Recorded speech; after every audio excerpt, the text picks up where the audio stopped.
person, if there is the day off, they will rest because it's their day off. They're watching TV. That's normal person. They are the 97 to 99% of the population who are always chasing money. That's the normal person. Normal person always complain. Normal person doubts. Normal person are afraid to take risks.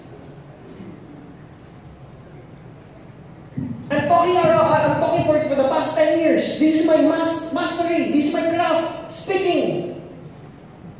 But after 10 years, it's another challenge for me to speak in pure English. Oh, kahit natutulong ako, kaya ko mag-train Tagalog. Kahit huwag mo ko bigyan ng topic. But right now, it is different. Because I need again to go outside of the box. The normal networkers, they are complacent in the Philippines talking Tagalog. But it's the first time in the history of AIM Global as a distributor, a top earner who trades at pure English. I go outside the box. Don't be normal. Normal people drive normal cars.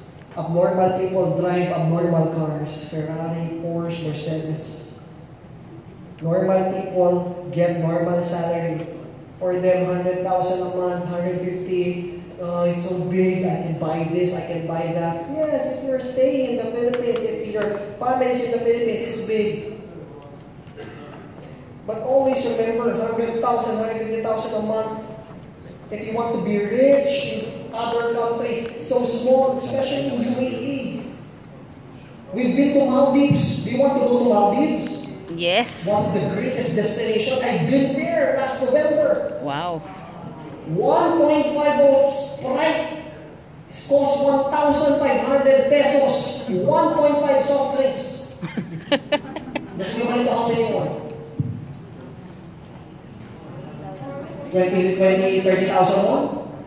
40,000 won. Tama? One soft drinks, 40,000 won. Ayoko na pumunta. Mahal pala. Taxi in Hong Kong, 1,800 pesos from airport to Central. Food here in Korea, in the Philippines, you just pay 5 to 10 pesos. That's equivalent to 300 won, 400 won.